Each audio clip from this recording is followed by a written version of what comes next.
And here we are, ready for the birth, as you say, Malika, gathering ourselves once again.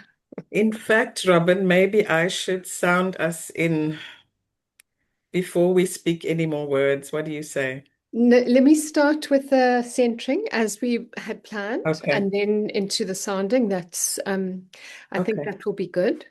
okay. Yeah. Okay.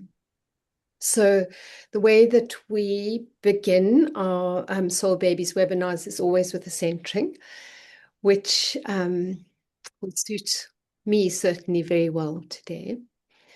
And I was chatting to Malika yesterday, and we were talking about um, how incredibly important it is in this day and age for us to come back into a place where uh, we find our centers in order to deal with everything that's happening outside, all the drama and so on, and that it's equally important uh, for the soul babies coming in, that where they land is in a place where we are connected to our own sense of spaciousness.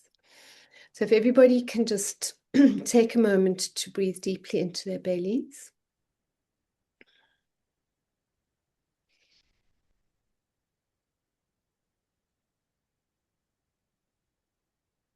Recognizing that this place, deep in the belly, the sacred space,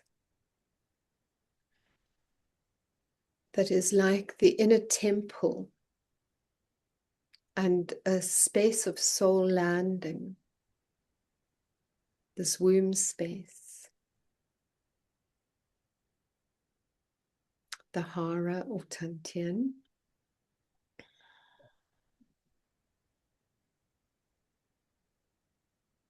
is a space that we can come back to where we drop our attention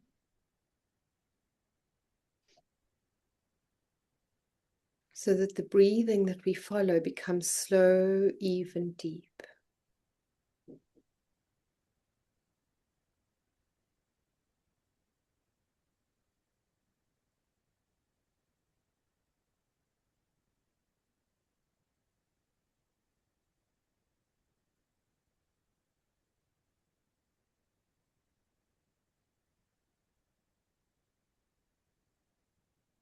As we do that, we recognize that in the spaciousness of this womb awareness, and a womb can be something that is neither masculine nor feminine, it's that creative portal in the center of the belly.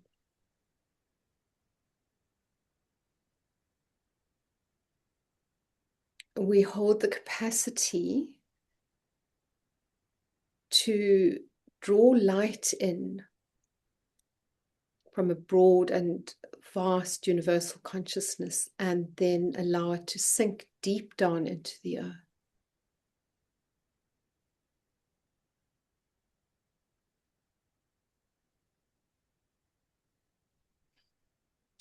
In doing so, we become aligned ourselves to be able to hold a space of listening,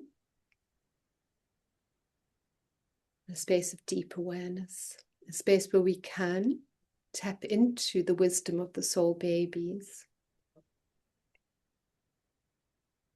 and our own inner wisdom.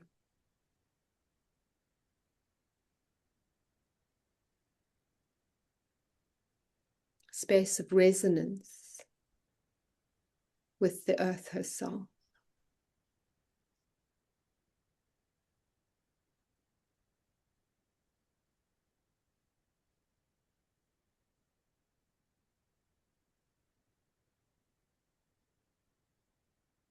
And recognition that when we do that, we create a space for the babies that are coming to earth at this time to assist us in this great evolutionary time that we're in, to land in a way where they feel safe, secure, and supported.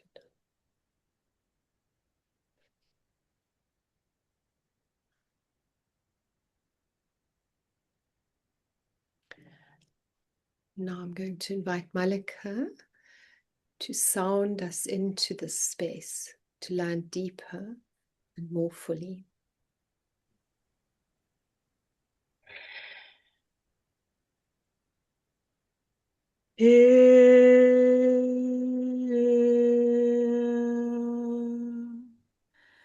We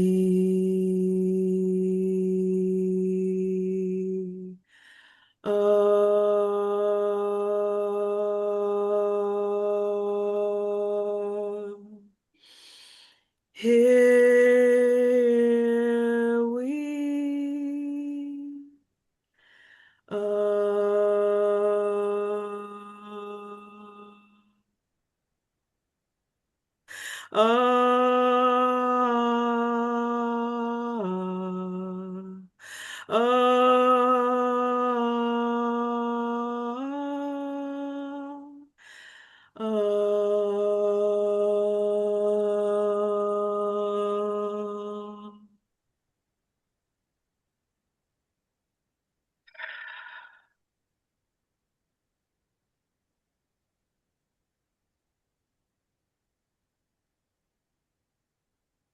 I wanted to greet you vibrationally, recognizing the intimacy of this space we are co-creating, and that every single one of you that is here in this moment, as I understand it, does not come alone. So just grounding in the gratitude for all who have circled and all whom you come from, and those you carry named and unnamed, also so alive in our blood and continuing through our breath. Thank you, Robin. So lovely to have you with us, Malika. Thank you for joining us. Welcome to everybody here today. I'm so as we drop into this deeper space of being present to a resonance that holds us all, that we come into alignment with one another in the circle. I'm so aware that we get here through not only reaching up to that which is resonating at sort of at levels of bliss and joy and love and peace and ease and so on, but also through being present to the extraordinary kind of messiness, but like power of what we learn from the earth herself and from the sacred feminine, which is a space of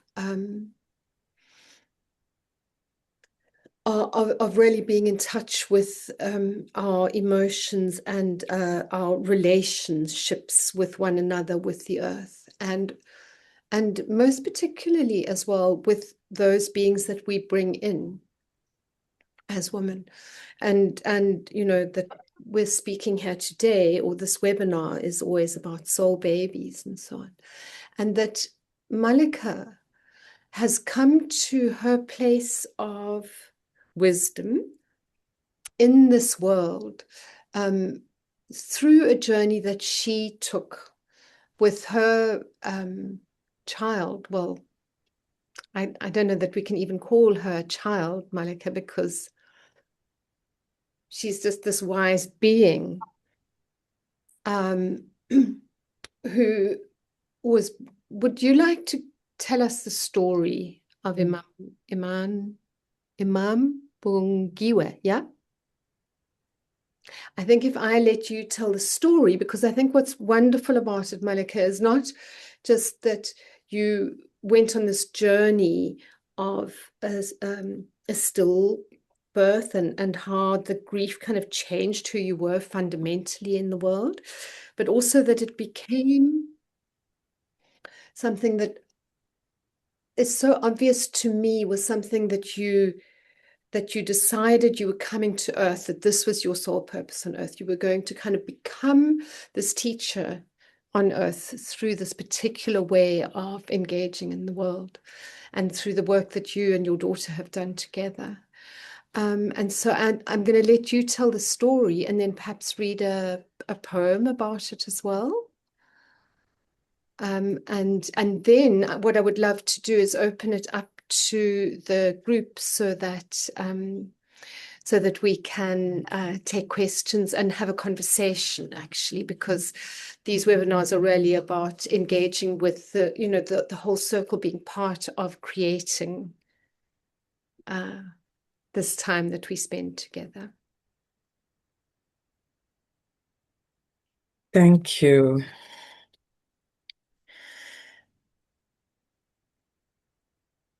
There's never a random, um, there's nothing random about meeting at this time in the world, at this time in my life. And for me, that is definitely a consistent experience of circling that question that many mothers hold when they have a womb loss. In my case, a stillbirth. When I speak to this experience, I'm speaking about the entire spectrum of womb loss. I don't, any kinds of divisions or comparisons or biological diagnoses is not my language. And I think in the conversation that is held in this space as connecting on a soul level, where those lines begin and end in terms of time and chronology is very blurry, let me say, possibly luminous. But my practical, realistic, in my physical body experience began in 2002 when I was a mother of a 10-year-old and a 2.5-year-old and wasn't really planning to have another baby anytime soon. But for whatever reason, my daughter, well, for destined reason, now I have many reasons that I can understand around her arrival.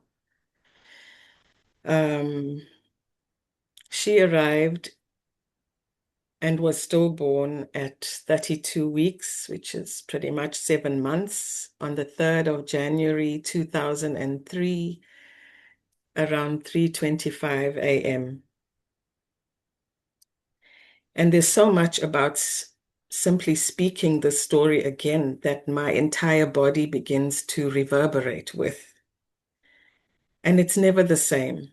It's been 23 years, and I could tell the story and have a completely different experience every single time.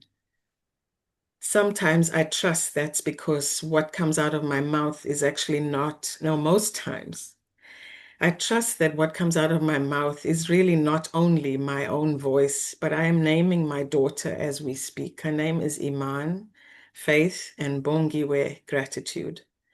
And her names came very quickly after her birth because I felt a sense of this rupture in my life that in the moment felt like a split in realities. Everyone else was in their reality, and I was in this reality just with her. And finding a sense of balance or grappling with finding a place of grounding was how the arrival of her names, which do in some ways come from our family tree, but as soon as I heard them, I knew, yes, this is it. her name is Iman, and her second name is Bongiwe. And I've walked with that sense of faith and gratitude, faith in, and I mean that definitely beyond any kind of religious domain, but faith in the unknown, because there is no way to know exactly how and why and what could have and all those kinds of questions. But at that time, I couldn't have imagined being a healthy young mother who had two pregnancies, one early as a teen mother, and then 10 years later, could have imagined that something could so radically shift in my body. And that again is something to do with the sense of time being a spiraling and definitely not linear in terms of grief or trauma, and certainly not in my relationship with my daughter. Since that very beginning, I have to also acknowledge that I was in a relatively privileged situation. I had a loving partner, two healthy children, home, work, resources, a midwife named Joy McPherson, who has now passed, but who had assisted me in the previous birth.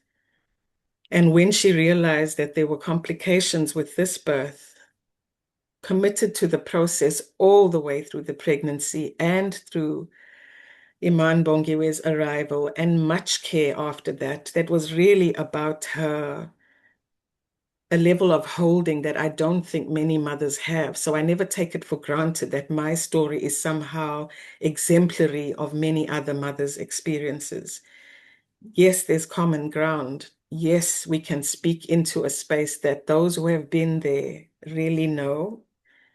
And at the same time, I absolutely believe that every single one of us who have had this experience or have someone in our family, that there are these souls that have come through every family tree. So there's no one who's outside of this conversation. There's no one who can't have this conversation, but we seldom do. And so figuring out how my journal, which was really processing and expunging my own grief, being a writer, a poet, having a theater background, those kind of things, it was my way of breathing to write.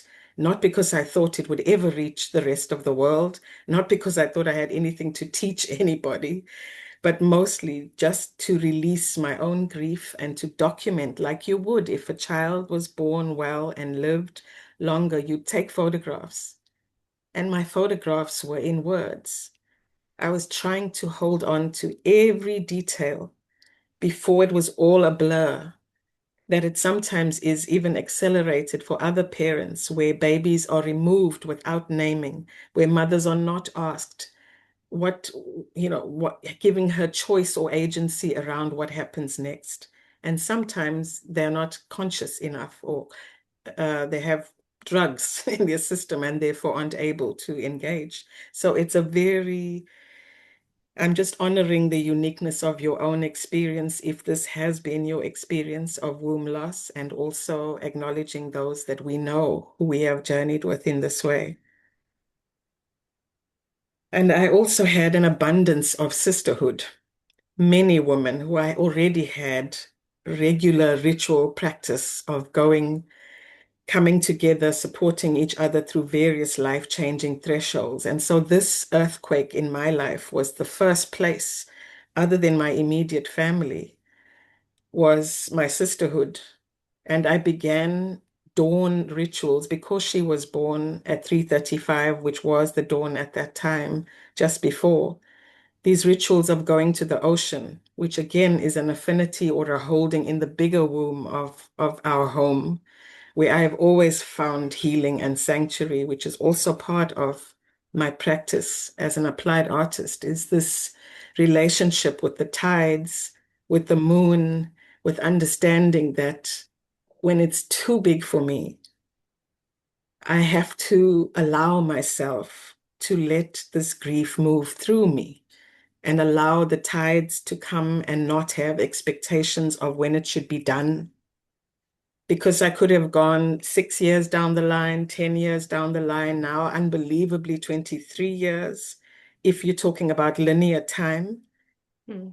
and there will be different things that will touch the most tender place in the physical or visceral memory of that experience.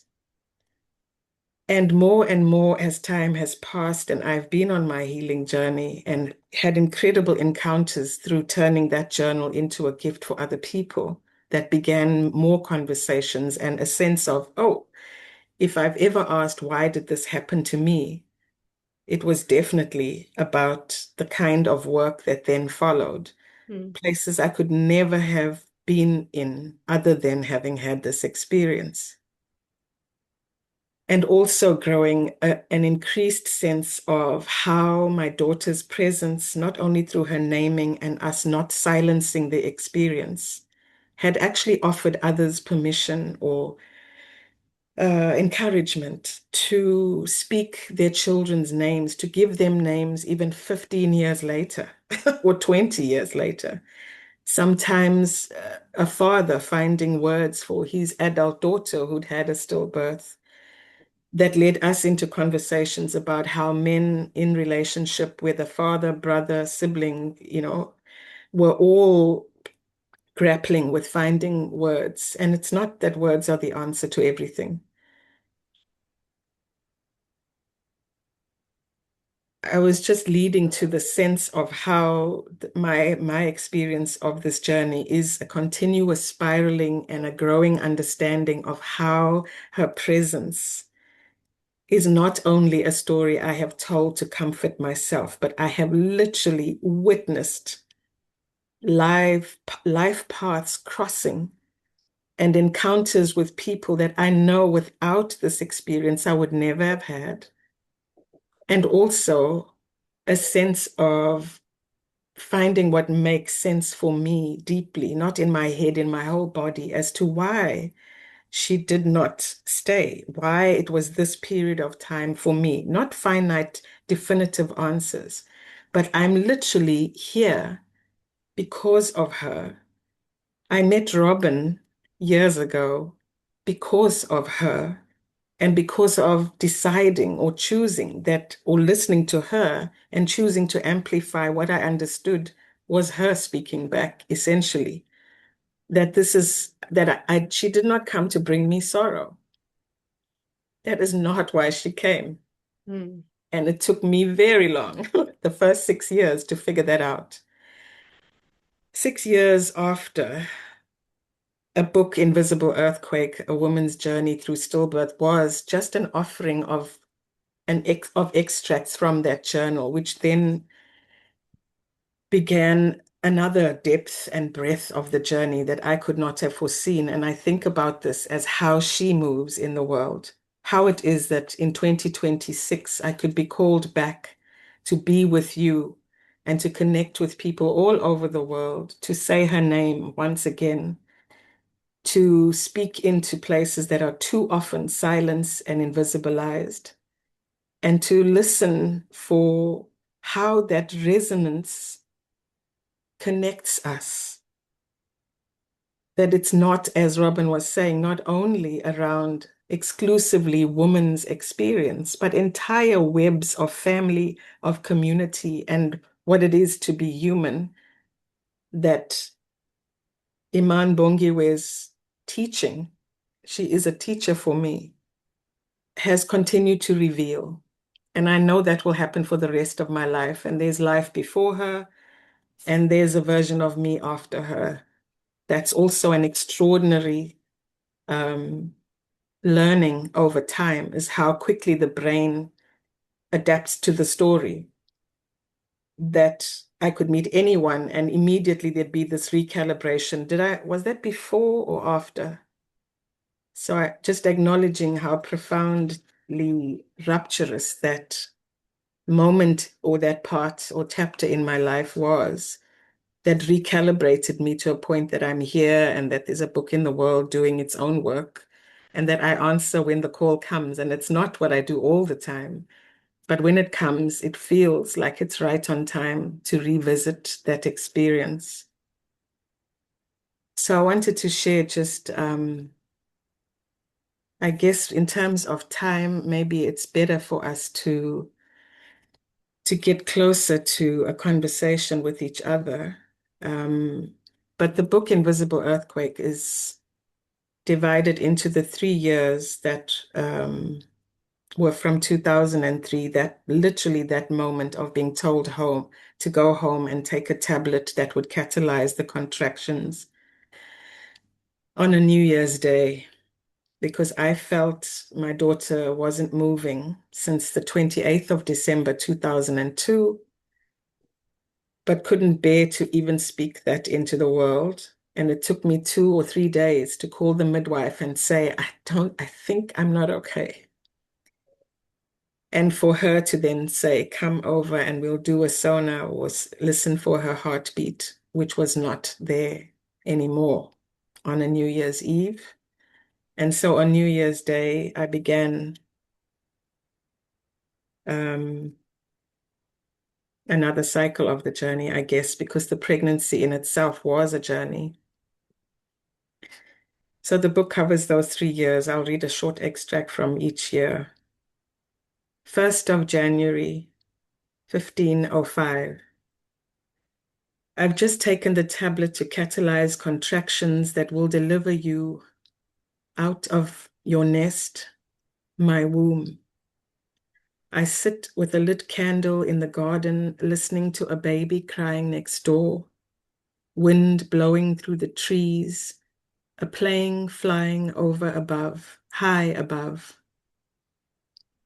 How do I leave home today full of you and come home tomorrow empty? My mind swings between dead calm practicalities of to-do lists and necessary arrangements to tears, cutting me down to a deep, quiet grief I cannot fully feel, even though I know it is there. How could I imagine that your last fevered fluttering was goodbye? How can I hold the thought that you have been sleeping lifeless inside me since then, already gone? It's been almost 4 days. I race from recollecting all the signs that came before to tell us that this was where your path would lead. Signs that I shut out so many times, clear calls for me to face the silence of you no longer kicking within me. This morning in the shower, a clear image of a few words on a blank page. Your death has forever changed my life.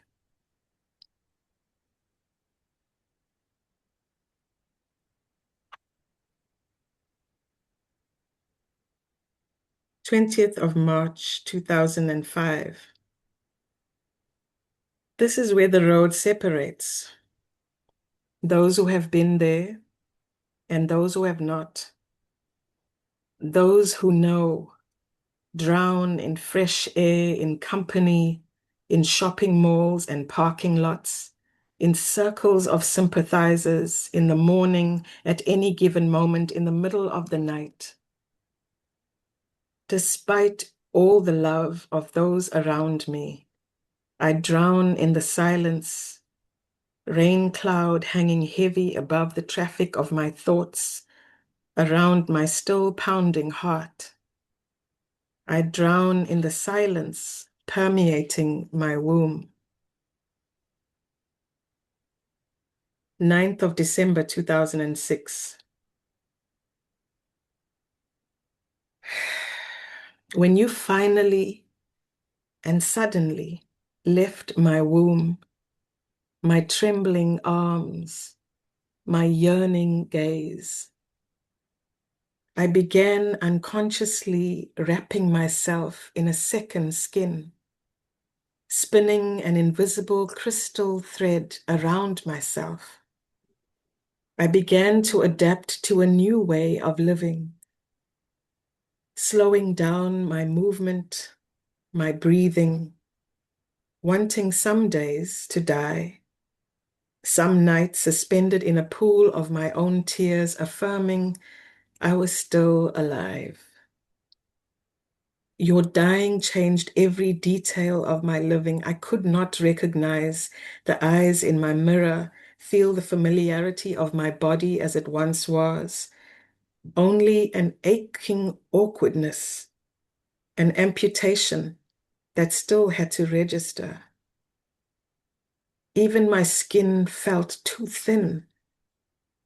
So began the spinning, day after day, into day, circling myself in a ritual of sorrow, a concentrated circling of the wound, the deep tunnel it seemed you had slipped into.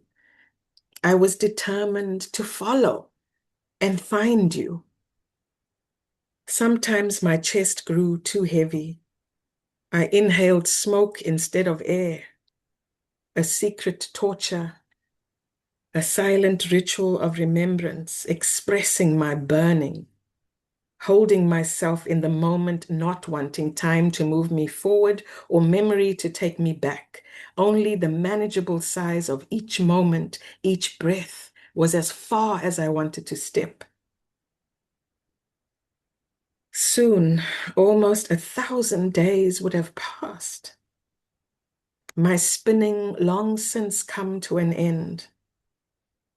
I have been in a cocoon of my own making, playing alive, playing dead, even playing.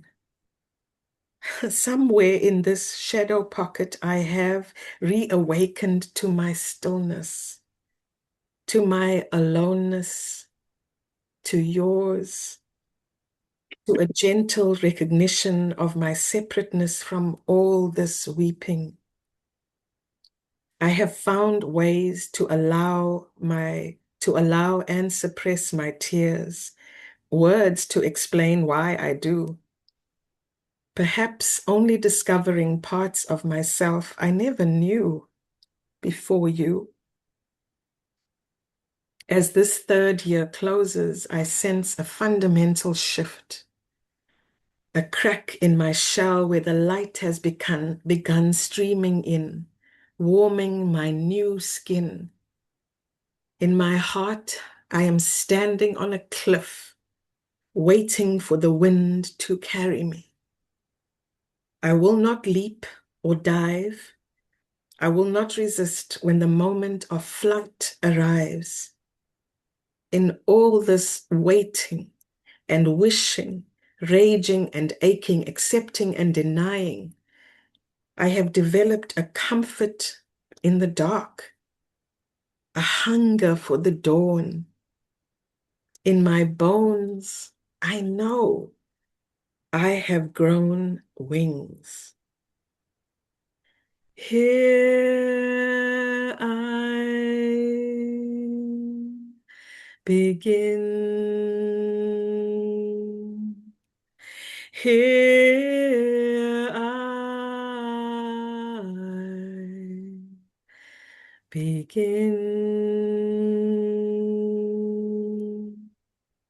You must begin. Will you begin? Begin, begin.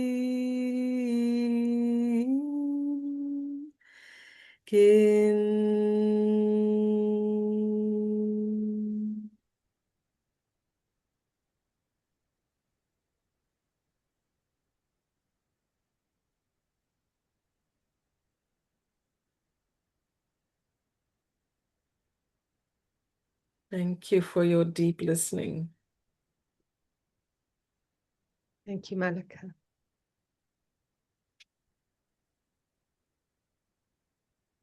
I was so struck when you were sharing with us how somehow the babies that leave are still carrying such a vast quality of their presence that hasn't kind of constricted down into something so individual and kind of like relational on a kind of ego basis or something like that, and how you speak so you're speaking so from like this incredible kind of soul space in your relationship with her, because the relationship was a pure soul relationship. And that's somehow the tremendous gift that she gives you, is that she's teaching from that vast kind of space. Um, and Mm. so you spoke to me yesterday, before we open up to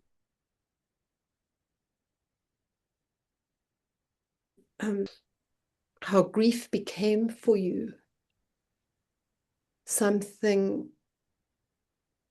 You even spoke about it when you were talking now about how, you longed for the dark and you longed for the dawn, but there's something about the dark almost being the dawn as well. It's the dark that Mm. creates that kind of space of Mm.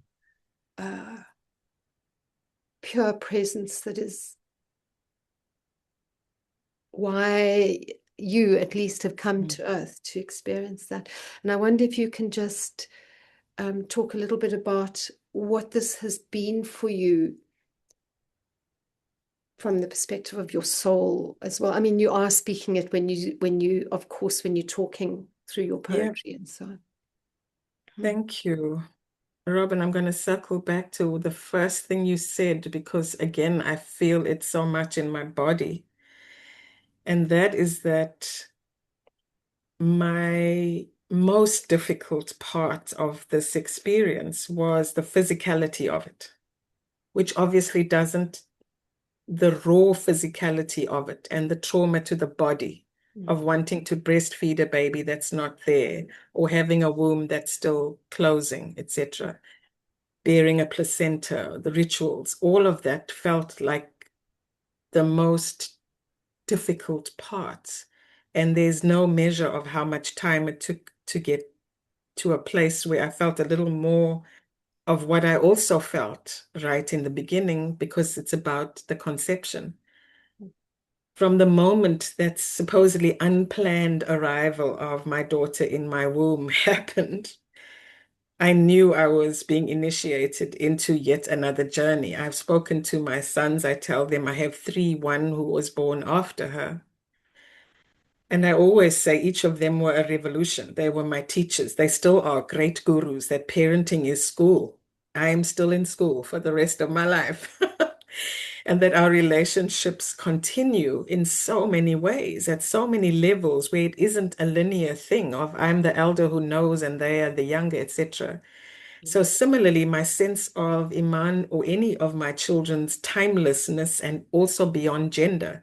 They happened to be in three male bodies and she was in a female body, which I assumed I would have. I'm an only daughter and I had quite a strong bond with my mother and assumed I'd be having that with a daughter, that that would be part of my life's work. And yes, it is, but not at all, obviously, in the ways that I imagined or desired. And so I just wanted to acknowledge that somehow the navigation of that physical separation and the story I was telling myself, which I think is natural, that we're conditioned with those expectations, and the radical experience of putting away things that were meant for her little physical body or experiences I expected to have was always, I want to say, twinned or interwoven with a sense that every child is an extraordinary encounter with what we don't even have words for. We're using English, we're using language, and I feel like it's almost beyond words. It's just at that vast edge. And it has been more, I think, almost nutritive, I want to say, in my healing journey to have felt such a deep, consistent, uninterrupted, I want to say, connection with Iman Bongiwe beyond, I want to say beyond the physical, Mm, that allowed me to, I even said it, I think, in this last thing I read about feeling a sense of a separateness that I was even in awe of. I couldn't have imagined being so consumed and immersed in my grief and so physically undone that I could also feel a separation happening or an objectivity arriving, something I can't even find ideal words for that, but an acknowledgement that there's more to what's happening here. I know it, even though I'm drowning at this stage or at that point in time, there's something else bigger that is happening here. And so, yes, it is very much what in grief terms, you might think of as integration. mm, Most people would imagine that that's about telling yourself a story of her expansiveness in the face of what happened on this earthbound level. mm, And for me, it felt almost like the other way around. Like the earthbound story was what I needed to make my peace with because the truth of the miracle of birth, of conception, the extraordinary possibility of each of one of us even existing with all the variables mm, and all the challenges and in all the traumatized places in the world right now, souls are still coming through. And so I feel as though the spiraling journey and also giving into the grief has allowed me to be washed up. It's not only, it hasn't been my work as in driven only by me. mm, But the more I was washed up onto a new shore of understanding this, the more my own heart and bond with her expanded, and the more I felt capacitated to speak to other people about this, to say, I can only share what's happened for me. And I know that I am not a unique little human on the entire planet. There are many of us. And now I've been in conversation with many mothers who've had all kinds of losses and also a voice inside them that had the impulse to speak about ways that were not suitable for their family or their tradition or their conventions, that they may have been pathologized or medicated for saying out loud, but she is alive. She isn't gone. mm, And I'm not going to use this language of loss because I don't think I lost myself for sure. I mm, lost a version of myself. mm, And my children feel like they lost a sister, but they never end the sentence there. My mm, 2-year-old was already making stories for his friends at the time about my sister was a star. And mm, she fell so fast to earth that her eyes couldn't open here, so she just had to go back. I overheard him telling that to a friend who was arguing about, no, I know you've got a brother. I don't see a sister. You don't have a sister. And his answer at 2.5, going for 3, was, no, I do. So the expansiveness of that connection and me giving myself permission to grieve so wildly and include them in it, obviously conscious not to overwhelm them and burden them with it. I'm talking about her siblings, mm, allowed them to also bring in their wisdom. My 10-year-old and my 2-year-old started to speak their own ways into connections with her that also ended up being part of the book where I describe how her brother says certain things as we drive to school or believes he has a relationship with her, or that the son that came after her goes up a mountain without telling me to give thanks for his sister, who he believes he would not have come after her if she had not left. mm, mm, I did not tell him any of that. He sounded that back to me. And his name is Morning Star because just at that equasi, just at that intersection when I felt the dark was too long for me. I just wanted to go where she was. I didn't care, what not care, but I felt so disconnected from my own wealth of support and love. And I didn't want to get over it. I didn't want to be healed. I didn't want to tell it like a story that I've recovered from because that's not even real. Mm, But we're here now in this conversation, and every single time I literally feel a kind of reverberation through my body constantly. I use this crystal quartz, it's rose quartz. Um, Interestingly, somebody gave us a giant rose quartz at that time in my journey in my marriage. And we had been planning to acknowledge our bond and the gift of our life together at 10 years in. And this giant crystal split into two parts, a smaller part and then this larger part that I continue to carry. It split in that exact time. It didn't fall off a shelf, it split on a shelf. It didn't mm, fall. mm, So within the weeks that followed, some of these kinds of extraordinary things have happened throughout this 23-year journey, mm, in which even some physical, what I would translate as evidence or guidance or prophetic support saying, yes, your dream was true. Yes, this is happening, but there's more. And so with that small piece of crystal that broke off, less than a few weeks later, we were able to put that as a tombstone on this wild garden where she was buried. So I'm telling you all of these things to kind of expand into how that light and that immortality and that sacred assurance has also been part of what has allowed me to be able to speak about this and to write about this and to hold space for others again and again and again because I'm not on my own and because I feel like this is the nature of my relationship with the soul that is my daughter. We somehow had this agreement. I still find it hard to reconcile that I would have chosen this way. But when I see how this work and these kinds of experiences that draw us together continue to arrive and hopefully benefit, well, I trust that it does. There's another layer of balm to that place in my own life, in my own body, in my own story. It's like, here we are again, my love. Your brother is now 22 and you are 23, mm, mm. not in the body. And that's only clock time we're talking about. She's beyond all of those. But that feeling of just the family constellation. And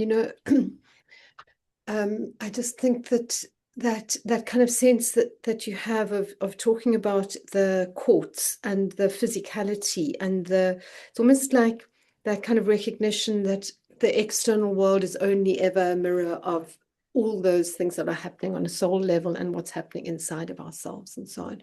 And that our children are kind of wiser and more tuned into that than we are very often. So your little 2-year-old can know exactly what happened and why he came and give thanks. And that, yeah, as you say, they're such teachers because we as adults become so constricted and then so kind of set in our beliefs that we think it's a particular kind of way, and then something comes along to just shatter that for us. And in your case, it was a real shattering. Mm. Malika, what I would love to do is just open it up to the group and just see whether anyone has questions, but also whether anyone has their own stories and so on as well, because I kind of feel that it's um, it's partly that everybody's so touched deeply by this, and then somehow there's a kind of a sense of, okay, we all are here actually experiencing it together with you right now, and that it can bring up stuff for people from their own stories that they might want to actually bring to the circle as well.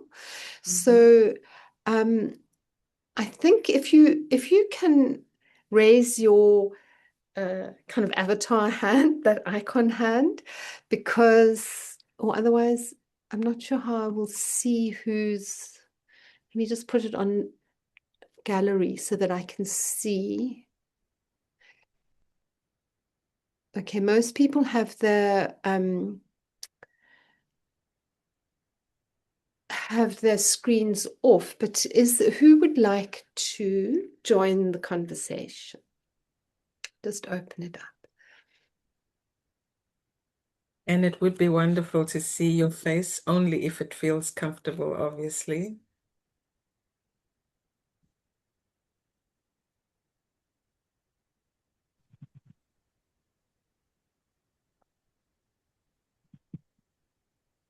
Hi, everybody. Um, I'm Al Karim. Sorry, I was a bit late coming in. I took the boys to the beach and we got carried away. Um, I just wanted to acknowledge that today was the first time when Malika was speaking about how you held space and honored the birth. I've had three miscarriages and I've never honored, I've never named, I've never acknowledged. I just Sure. thought it was, ugh, these are things that happen and it is what it is. And I think because it was before the 12-week mark, you kind Mm. of don't acknowledge just how much it impacts. And as you were reading your poems and your experiences, I could relate because even though it wasn't a stillbirth and I didn't really know for a long period that I was pregnant, I did see all of my babies. I did kind of have that moment of acknowledgement through, which is quite rare before 12 weeks. Mm. Um, and I just sat in that moment of how how many women, families, experiences are sitting with the same and not realizing how it has actually changed who they are and how they look at life and how they experience life. And it's quite incredible to sit today because I've been sitting with grief as an experience and what it feels like in your body and how you hold space for yourself in that and just how not linear it is and just how messy grief really is and becoming comfortable with that. And so clearly this is one of the steps that I've kind of jumped over and not sat in and gotten really comfortable in that phase of grief because I've never even acknowledged that I was in grief in those moments because life was just happening. And so I just want to say thank you for that. That was really a beautiful acknowledgement for me.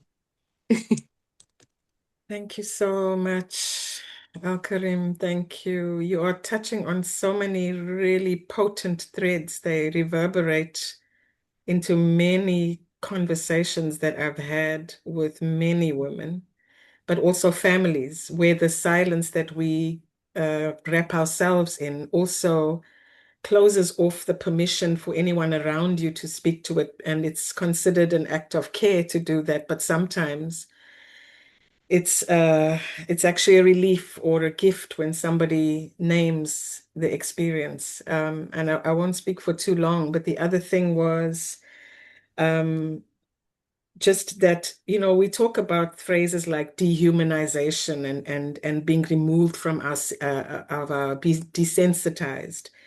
And there's so many things that do that to us every single day, like pollution in the air, like it's in the oxygen, it's like it's in what we breathe. We breathe it in. We breathe in things that desensitize us. And so gatherings like this is and being able to open our hearts and feel the commonality, feel the resonance, not in the head. As Robin said, what one person sounding out sounds back in this entirely resonant universe and our bodies being resonators is it works in ways beyond our understanding. I'm still amazed. I often talk about grief and awe in the same breath.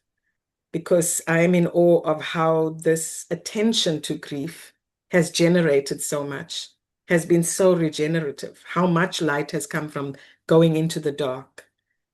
And lastly, I want to say that one of my teachers, who's in the room here through her living practice, but also as a palliative care and spiritual counselor, is that she often spoke about people who were right at the end of their journeys in palliative care, that were crossing that threshold, who in those moments would wish they had spoken about this kind of loss, or who remembered and felt the need to mourn or cry about it at that moment. So there's also just the sense of that expansive and deep impact that whether we name it, pay attention to it or not, we are irrevocably changed by every conception and every soul encounter. And we need unschooling around what we think is valid. You know, so a woman once said to me in a circle, a sister, she said, oh, you know, I've had 6 miscarriages, but that's nothing compared to stillbirth. And my whole body was on fire with him trying to imagine what that experience was about. So it's not comparative. Thank you. Yeah, that's exactly what I felt. I felt like I felt flutterings. It wasn't like a big thing. We hadn't really told a lot of people yet, so it's not the same.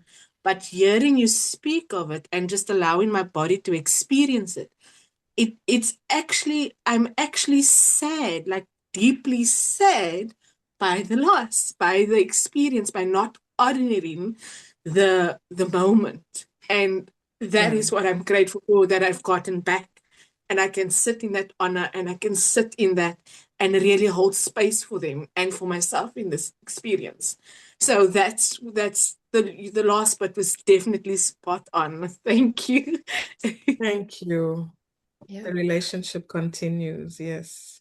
And Thank you. thanks, Karim, for saying that, because you also then give permission for everybody else who has experienced miscarriage or termination or whatever form it can take, these griefs, these griefs of maybe never conceiving at all. Uh, or it not being particularly about a baby in the womb, but it could be an animal or something like that. But there's this kind of sense of, as Malika was saying, that it's not comparative, and this recognition that that miscarriage has the right to be. Can we hear from you, Nafisa? Thank you, Robin.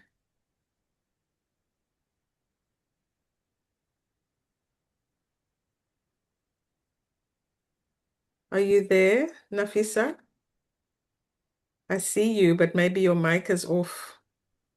You'd asked in the chat to be able to share as a doula.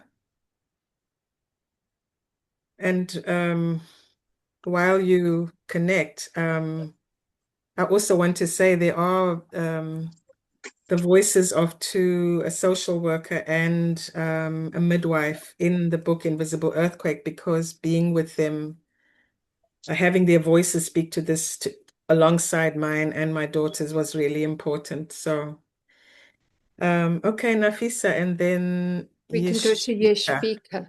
Yeah. Can you hear me? Yes. Yes. Okay. Hi, thank you so Yeshvika, much. just wait a sec, because Nafisha's. Oh, Did Nafisha come on? Yes. yeah, I'm here. Yeah. Can you hear me now? Do you have a video that you could put on, Nafisa? I'm traveling, so that's going to be a bit of a rough one. Okay. But okay, if you don't mind. Yeah. Yeah, so about a month and a bit ago, I was an attending doula. And at the end of a perfect pregnancy and a perfect labor, baby was half out and we lost the heartbeat. And something broke inside of me. I had never experienced something like that before. I'm a mom of 6, but I hadn't experienced any losses. Alhamdulillah. And I think I had buried it a little bit somewhere behind me, but now listening to this, it's all surfaced again. And I realized that I needed to work through a loss that wasn't necessarily my own, but And it having been the first time I experienced it, I didn't even know how to support the mom. I kind of like stepped back. Fortunately, the midwife I was with was very experienced and she was more supportive than I was. Um, but yeah, I realized that it's probably going to take me a while to get through the loss. Thank you, Nafisa. Can I sound back, Robin?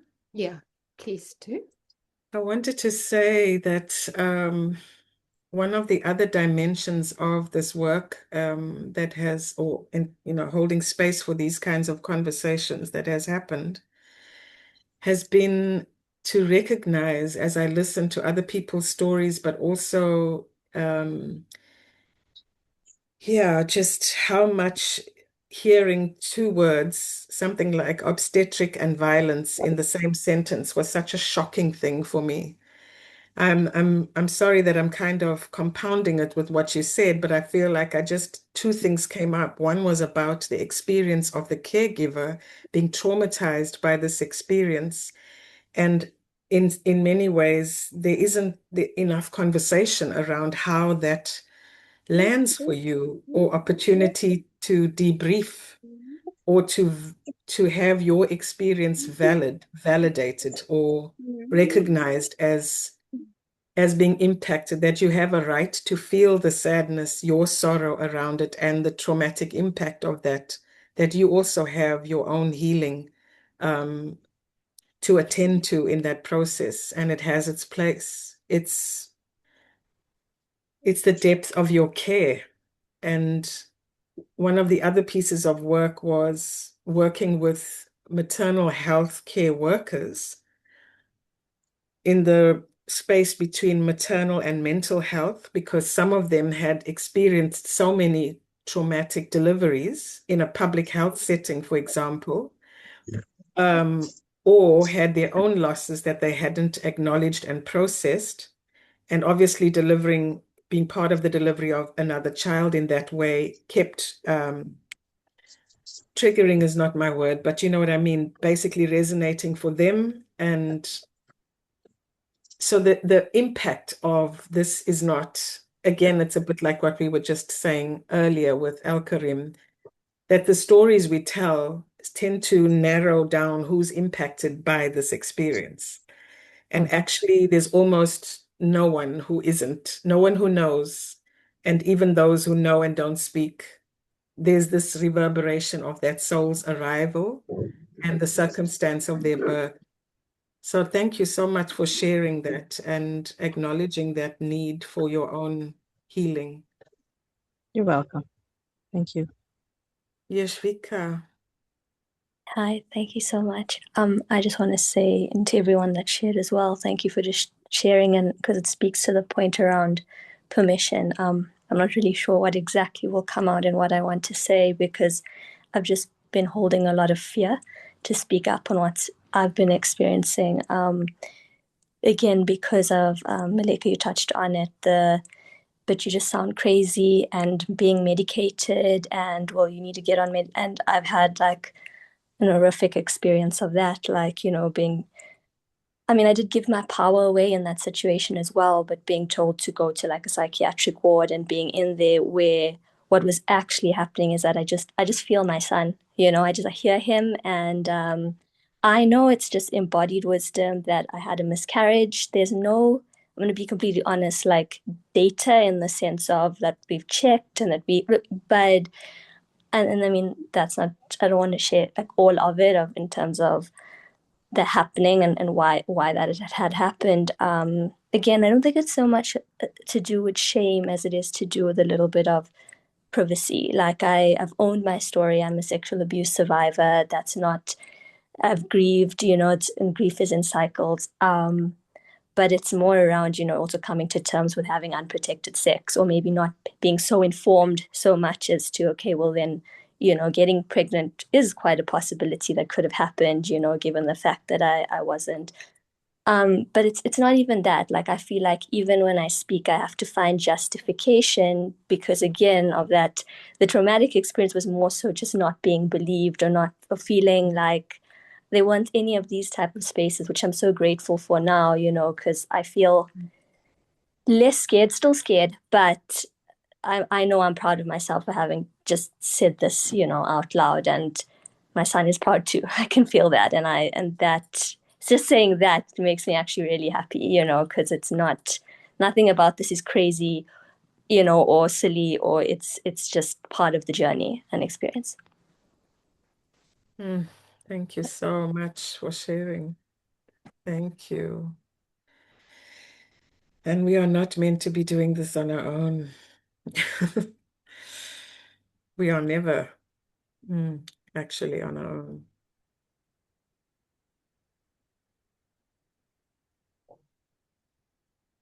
Thank you, Yashvika. Zuleika. Sorry, Robin. No, it's fine. Hello, everyone. I actually hadn't intended on speaking, but hearing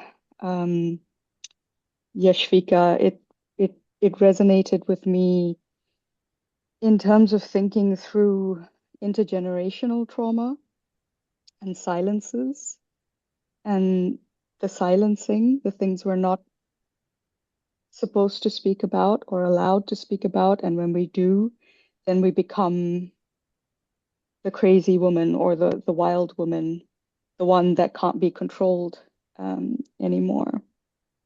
And this intergenerational trauma and wound is something that I've been attending to for the last 2 years or so. And I'm starting to recognize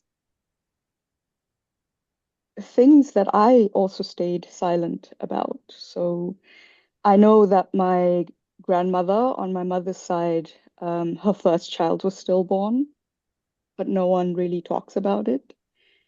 And when I was 19 years old, I supported my older sister through a termination. And I've never really processed what all I had thought at the time was that I need to support my sister. She's going through this all alone. My parents can't find out about it. But I still think of that child very often. And I know that it was a boy. For some reason, whenever I imagine this child and at different periods, I think of the age they would be at. And I honor my sister's decision, but I think my own feelings of kinship towards this child that is never spoken about now feels wrong. But this is something my parents still don't know about, and it's 25 years later. So, yeah. Thank you. Do you get to speak to your sister about it, Zuleika? She doesn't talk about it. She doesn't. I think if she does, she now has 3 beautiful kids, and I love those kids as if they were my own. And especially when we say that they're teachers, and each of them in their own very unique, particular way. Yeah, I think in my own way, how can I honor this being, this person who is a part of our family and will always be a part of our family? You know, I was just, Malika, I'm just going to hop ahead of you and then you can add something as well. I was just chatting to somebody yesterday about something very similar, and this kind of recognition that even though you may not be speaking out in the world about it at all, it's always really possible for you to 20 years later, 25 years later, however long it is, to do a ceremony between you and the child that left. And you do it not only for yourself to bring a kind of a sense of honoring what happened, and really kind of showing this child, like you're giving this other soul this kind of recognition that they are really valuable and important, and that they brought something very, very meaningful to you, but also that it does something for your own journey as well. That that it's really important that we bring that sacred back into a place that might to you have felt desecrated somehow. And so sometimes you can do it with somebody, sometimes you can do it on your own, but it can be a really valuable thing to do. And then Malika, I'm sure you might have something that you want to add to that as well. Really, just to extend into what you're saying, Robin, around ritual, that another permission that we are often inhibited in giving ourselves is to do that, to follow that impulse to express and to say something, even if not in words, around what has happened in all our grief, whether it's about womb loss and beyond. And I maybe it's obvious, but creative expression, whether that's writing, dancing, cooking, making flowers, growing a garden, many of the women that I have walked with on this journey spoke about a surge of an impulse to do something regenerative or creative, or to have their own private ritual that didn't need anyone else's permission or judgment of whether it was a sane thing to do this long after, or you weren't even the mother, or all these kinds of barriers that deny what our bodies know, what our spirits know, what our innate womb wisdom knows. And so just acknowledging that this opportunity and this medicine of being able to make your own rituals as often and as meaningful in ways that make sense to you, that you are able to translate as a way of naming or relating to the being or the relationship that you have with that, with who's passed, but also the remembrance. I don't want to forget her. Why should we forget her? Even for the children that were not named. Why would we want to forget the gift of a conception? Yes, if it has been under traumatic circumstances, but still, that sacred encounter, when spoken to in a way that at a time that is the mother is able to hold that. If she's been violated and a conception comes from that, it's not something you can immediately toss out and say, well, why don't you think about it like this? That's how secondary trauma happens.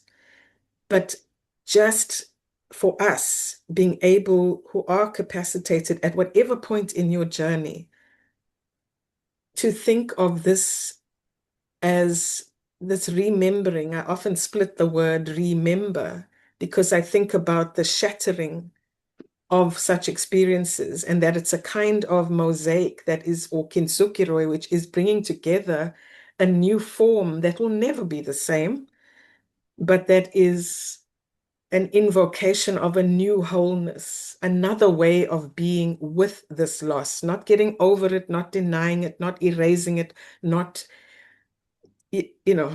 suppressing it, but in acknowledging that there's more than an end that is happening here. And that's a kind of medicine that no pharmacy or psychiatrist is going to want you to rush to first, because it's not patented, and everyone has access to that creative well and that intuition and that body wisdom that we can begin to grow and use in response to our experiences as we move through this and many other experiences.